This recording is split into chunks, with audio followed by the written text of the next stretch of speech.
Everyone, जय हिंद। आज है 17 फरवरी और आज के इस वीडियो में हम 17 फरवरी से बनने वाले करंट अफेयर के सभी इंपॉर्टेंट क्वेश्चंस को कवर करेंगे।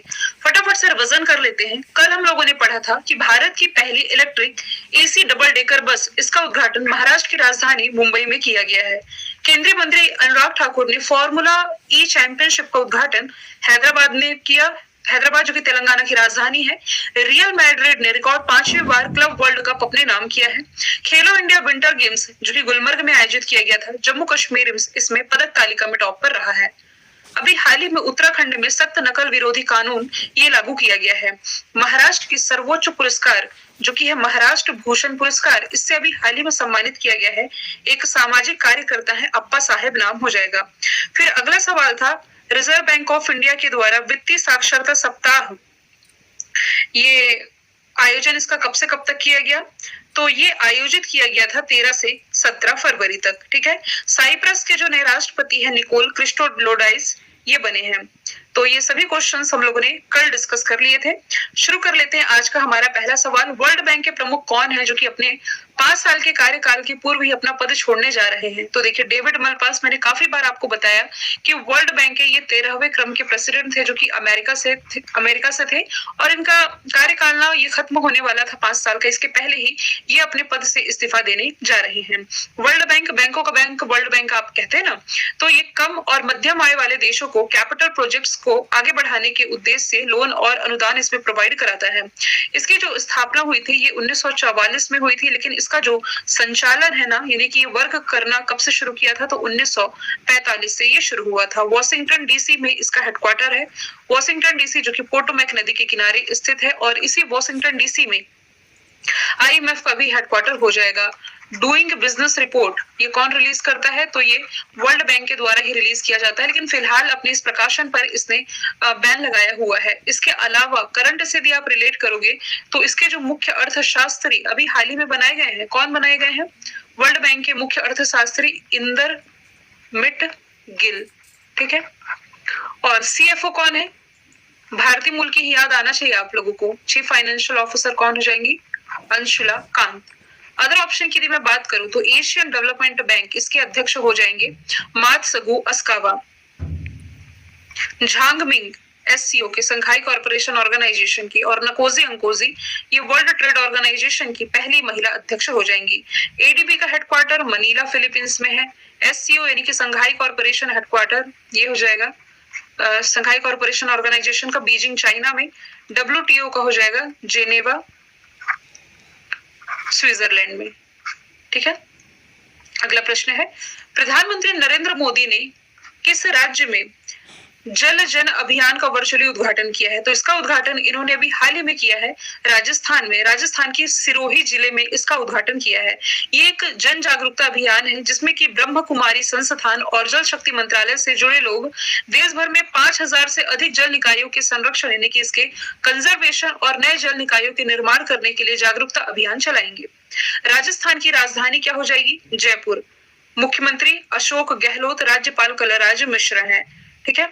अब सरिस्का, रणथंभौर, केवला देवी सभी नेशनल पार्क कहाँ हो जाएंगे? ये राजस्थान में ही हो जाएंगे। राजस्थान के कुछ करंट अफेयर के क्वेश्चन यदि हम डिस्कस करें, यहाँ मैं लिख दूं क्या?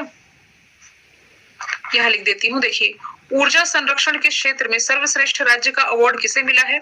तो ये राजस्थान को ही मिला है। Right to health bill, right to health bill लाने वाला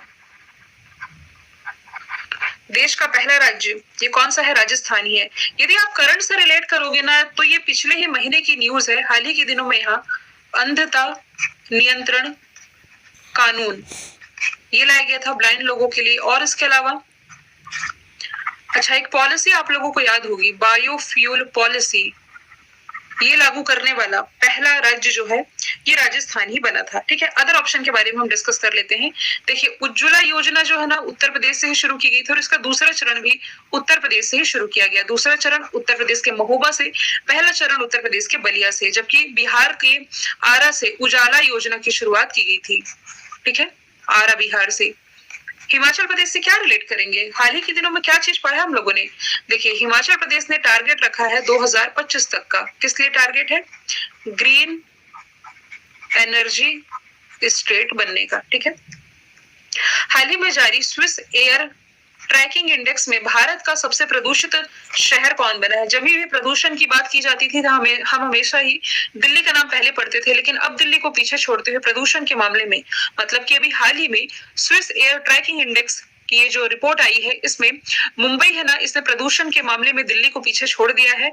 और यदि देखा जाए तो वर्ल्ड लेवल पर दूसरा सबसे प्रदूषित शहर के रूप में इसे मान्यता मिली है। तो पोल्यूशन के मामले में दिल्ली भी अब पीछे नहीं रह गया है। दिल्ली ये अरेबियन सी के किनारे बसी हुई है, जहां भारत का पहला फ्लोटिंग बास्केटबॉल कोर्ट यानी कि तैरता हुआ बास्केटबॉल कोर्ट स्थापित किया गया है।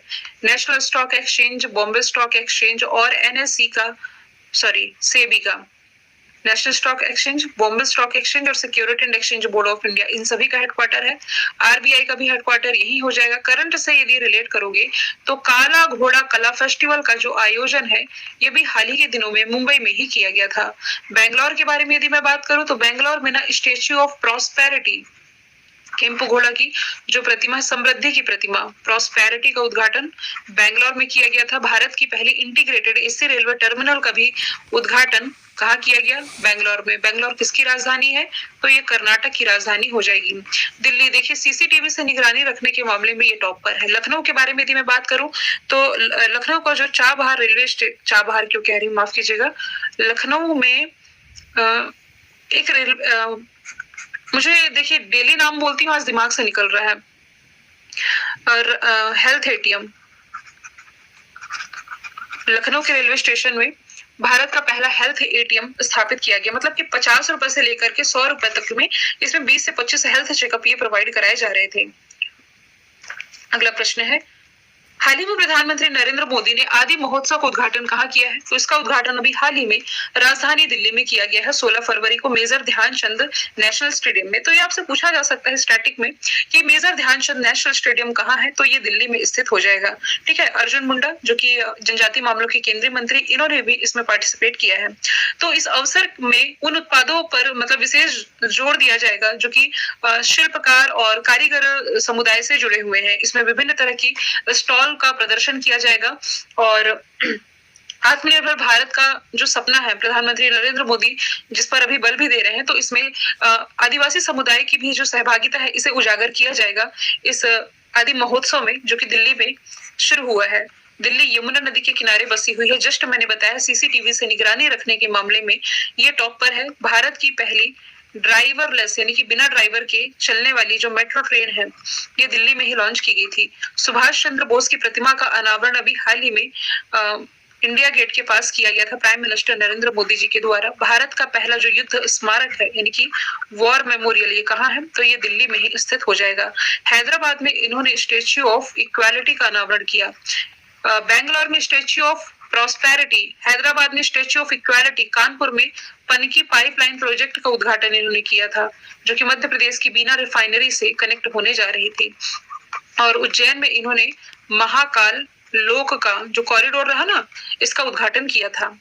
अगला प्रश्न है, एयर इंडिया ने अमेरिकी विमान निर्माता कंपनी जिसका नाम है बोइंग, इसे इंपॉर्टेंट मार्क करेंगे, एक एग्जाम में पूछा गया था बोइंग किस देश की कंपनी है, तो इसके साथ कितने विमान खरीदने के लिए समझौता किया है? तो इस बोइंग कंपनी के साथ भारत टोटल 220 विमान खरीदने जा रहा है। एक तरह की डील हो चुकी है, ये $34 बिलियन की डील है जिसके तहत 20 बोइंग 787S और 10 Boeing 777 9S wide body aircraft और 190 बोइंग, मतलब कैटेगरी एक ही है किस किस तरह के एयरक्राफ्ट ये भारत लेने जा रहा है बोइंग कंपनी से। बोइंग अमेरिका की मल्टीनेशनल कंपनी, इसकी स्थापना विलियम ई बोइंग ने की थी। ठीक है, और इसके पहले ही भारत है जो फ्रांस के एयरबेस से 250 विमान की खरीद की डील की है।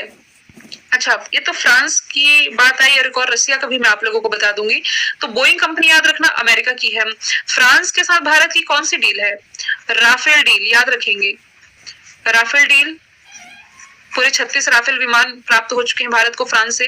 रशिया के साथ यदि मैं बात करूं तो रशिया के साथ ना करंट में तो AK-203 असॉल्ट राइफल आप लोगों को याद रख लेना है। दूसरा S-400, इसे लेकर के भारत रशिया के बीच डील है। हालांकि अब S-400 का जो एडवांस वर्जन है S-500, इस पर भारत मतलब कि अब रशिया जो कि वर्क कर रहा है।